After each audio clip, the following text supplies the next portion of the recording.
જાડેશ્વર ખાતે વય વંદના અભિયાન અને વડીલોના સન્માનનો કાર્યક્રમ। વય વંદના અભિયાન હેઠળ ભરૂચના જાડેશ્વર સ્થિત અર્બન હેલ્થ સેન્ટર ખાતે આયુષ્યમાન વય વંદના કાર્ડ કેમ્પ યોજવામાં આવ્યો હતો। વડાપ્રધાન નરેન્દ્રભાઈ મોદીજી દ્વારા પ્રેરિત આયુષ્માન ભારત પ્રધાનમંત્રી જન આરોગ્ય યોજના હેઠળ 70 વર્ષ અને તેનાથી વધુ ઉંમરના તમામ નાગરિકોને નિઃશુલ્ક ગુણવત્તાસભર તબીબી સારવાર મળી રહે તેવા આશય સાથે વરિષ્ઠ નાગરિકોને આયુષ્માન કાર્ડ બનાવી આપવાના કેમ્પનું આયોજન ભરૂચ જાડેશ્વર ગામ ખાતે કરવામાં આવ્યું, જેમાં વરિષ્ઠ જનોની નોંધણી કરાવી કાર્ડ પ્રાપ્ત કરે।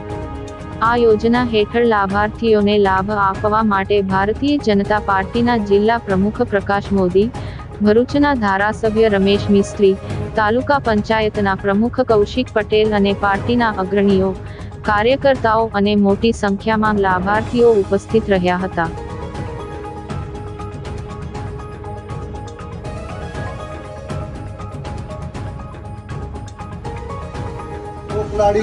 યશસ્વી અને વૈશ્વિક નેતા એવા આદરણીય નરેન્દ્રભાઈ મોદીએ વડીલોને ધ્યાનમાં રાખી, વડીલોની ચિંતા કરી અને આજે વયવંદના સમગ્ર દેશભરમાં આવા કાર્યક્રમો યોજાઈ રહ્યા છે।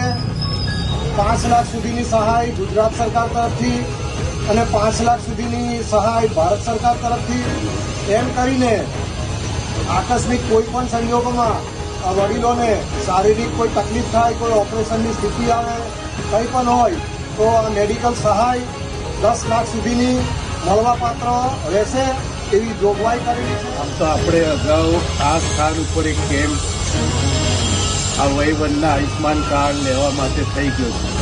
એક ભરૂચ વિધાનસભાનો પણ આખા દિવસનો કેમ્પ થયેલો, જેમાં પણ આ ગ્રામ પંચાયત વિસ્તારમાંથી અનેક લોકો એનો લાભ લીધો હતો।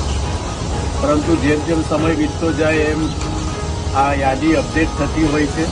જ્યારે કેમ્પ હોય ત્યારે આપણા વચ્ચે કોઈ હાજર હોય ન હોય, બહાર ગયા હોય, તબિયત સારી ન હોય, એટલે ફરીથી સરકારનો આગ્રહ છે કે આ પ્રકારે દરેક જગ્યાએ કેમ્પનું આયોજન કરીને 70 વર્ષ કે તેથી ઉપરના બધા જ વડીલોને આ કાર્ડ મળે।